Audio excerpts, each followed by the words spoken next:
"Mrs. Dunn, I can't let you in," the head of the mansion's security said sternly, blocking my way to the helipad.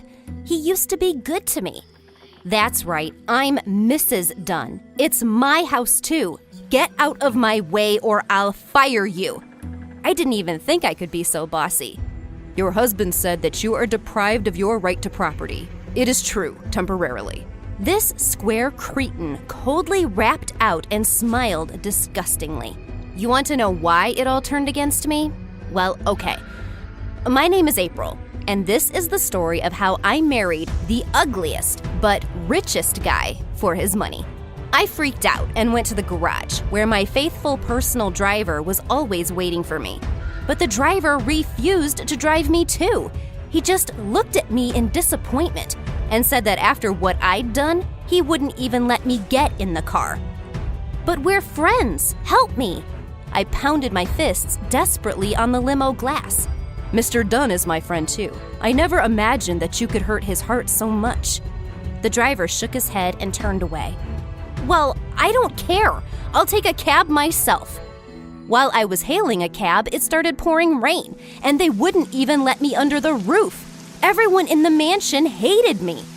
Although having lived in poverty for a long time, I imagined life in the mansion as something fabulous. You think this is going to be a story about a poor gray mouse that no one noticed? No, it wasn't quite like that. That's the thing, I've always been beautiful. I didn't have any money for makeup, but even without it, guys liked me.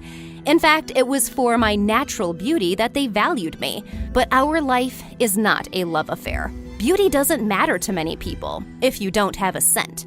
First of all, my terrible worn clothes ruined everything. Even the guys who liked me didn't dare go out with me because they'd just get laughed at. Secondly, my mother worked as a janitor at school and was strict with everyone. She was always trying to protect me, but it didn't help because I was an outcast for the rest of high school. I had a hard time getting into college. It was there that I finally began to feel like a normal person. The students didn't pay as much attention to my status. I realized this when all of us, poor and rich alike, gathered for a student initiation ceremony. There were several hundred of us in the gym. Everyone was having fun. And then paint came pouring down from the ceiling. It was really cool. Then the senior men handed out water pistols. We poured water on each other. And student life would have been fine if I hadn't, out of habit, avoided people. I had only one friend, Ellie. I was blowing guys off because I was ashamed of myself. But then there he was, my future husband. There was a rumor going around college that Dylan Dunn was going to appear in person at the session. All the girls were excited, and some of them even changed their looks to get attention. Ha, Dylan Dunn. Is that short for Dee Dee? That is so ridiculous. I was amused by his first and last name. But Ellie didn't share my humor. This is the son of Alan Dunn himself. Someday his designs will eclipse the glory of Apple. So that's what this is about? Is it all about the money? I didn't even try to hide my disappointment. He is a millionaire, and he must be so handsome that our athletes can't compare to him. No one has ever seen him before. Indeed, Dylan was not on any social network, the mysterious millionaire, and there were a lot of rumors flying around about him. Some of the girls even suggested that Dylan and his family were mysterious vampires with unimaginable wealth, like in Twilight. But the guys were only leaning towards one theory, that Dylan Dunn was just a rich jerk. And then the day X came. Dylan arrived at the college in a fancy limousine. Everyone was shocked. The limo door swung open all by itself. The girls gathered around in anticipation to see how the handsome man would step outside and the sun would sparkle on his cold, pale skin. All these dreams were shattered by amicable laughter and whistling. Out of the limousine came a guy as ridiculous as possible. Nickname Dee Dee suited him perfectly. He was unnaturally thin, with long, bleached hair. Instead of a classy, stylish suit, he wore stretched, shapeless clothes. On the first day, Dylan was named the ugliest guy in the entire college. But you know what surprised me the most? The girls still ran after him. I don't get it. It's about the money again. I was pacing around my friend's room, fiddling with a pillow. People don't care about your looks as long as you have money. Ellie calmly watched how the contents of her pillow were flying all over the room. And you think that's normal? I hate greedy people. April, relax. My friend even stood up.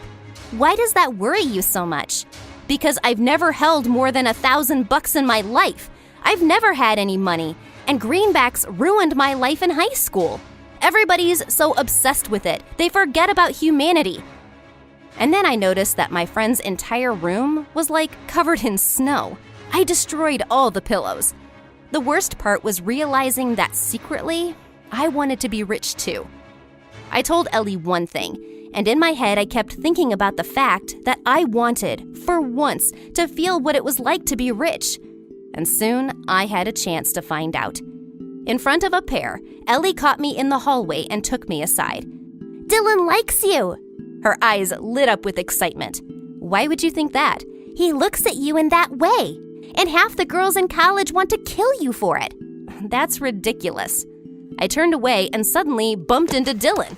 The weirdo stared at me without blinking, and then he held out his skinny hand and smiled. Oh no. Oh yes. What should I do?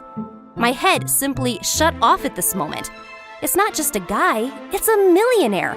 If I reciprocate, then all my troubles will disappear on their own. I would have money. On the other hand, I didn't want to stoop to those who chase guys for money. And Dee Dee, though a ridiculous freak, is still a human being. I couldn't do that to him. And you already know that I couldn't resist the temptation for long. It all started with gifts. Dylan didn't dare give them to me personally. He'd toss them to me, or give them to me through the guards. And he himself watched me closely from a distance. At first, I just ignored the gifts, and then I started giving them back. "Dylan, don't waste your money and my nerves. I don't want anything from you. I'm sorry, but you are not my type." I returned the unlimited membership to the best spa center in town that he'd given me. Dylan said money was such a small thing. The most important thing is a person's soul. And then he added that he could see he wasn't my type. But he didn't understand that, because other girls are not repulsed by his looks at all. I had to tell him the truth, and I told him honestly that for a purse full of millions, they are ready for many things. "I know," he answered with a smile. "That's why I like you. Accept my gift. It's from the bottom of my heart." "You barely know me. Why all this?" Dylan said that I was the only one, and that he really liked me. Me? "Oh, look, what a beautiful bird!" I shouted and ran away like a complete fool, while he was looking in the direction I had pointed. My head was filled with all kinds of thoughts. I didn't like Dylan at all, but he liked me. What's more, he is willing to shower me with money just for talking to him. And that's when my head exploded. I started talking to Dylan, and then I started pretending that I liked him. And the more I pretended, the more generous he was. It's true, I had to transfer to distance learning.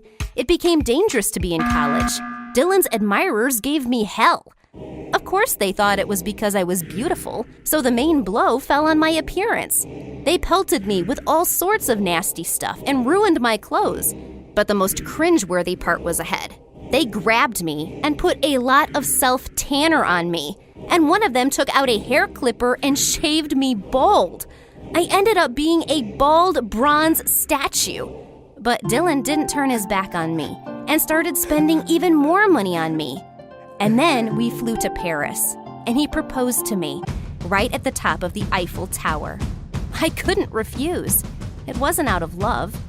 But I tried to kid myself that getting married would make him happy, and me rich. Everyone will remain on the plus side. Ellie didn't approve of my position. "That is so low. I don't believe you will do that. You're the one who disapproved of the pursuit of wealth, and now you're one of those dolls?" She didn't even look at me, turned her back to the window.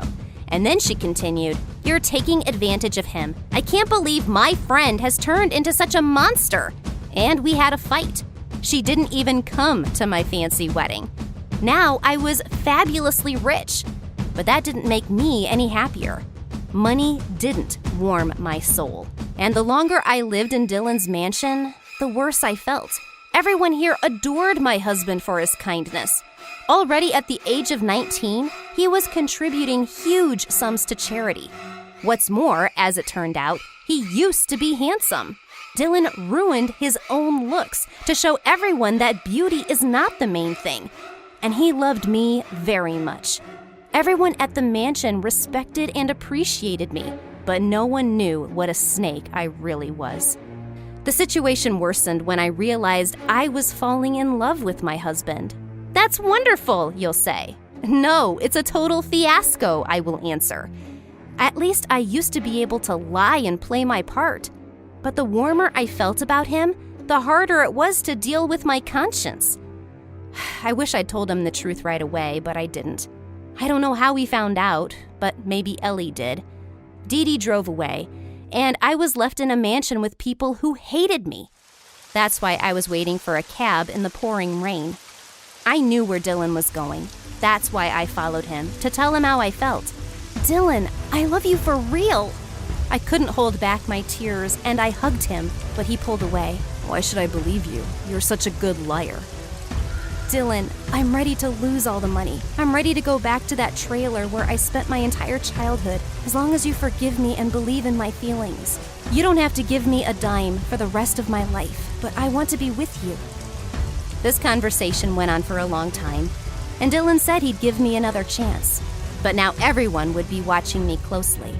I paid the price for my greed by losing people's trust, lost a friend, and almost lost my husband. There's only one conclusion to be drawn. Greed ruins lives, turning people into animals. Have you ever succumbed to greed? Share your stories in the comments. Like this video and send it to your friends.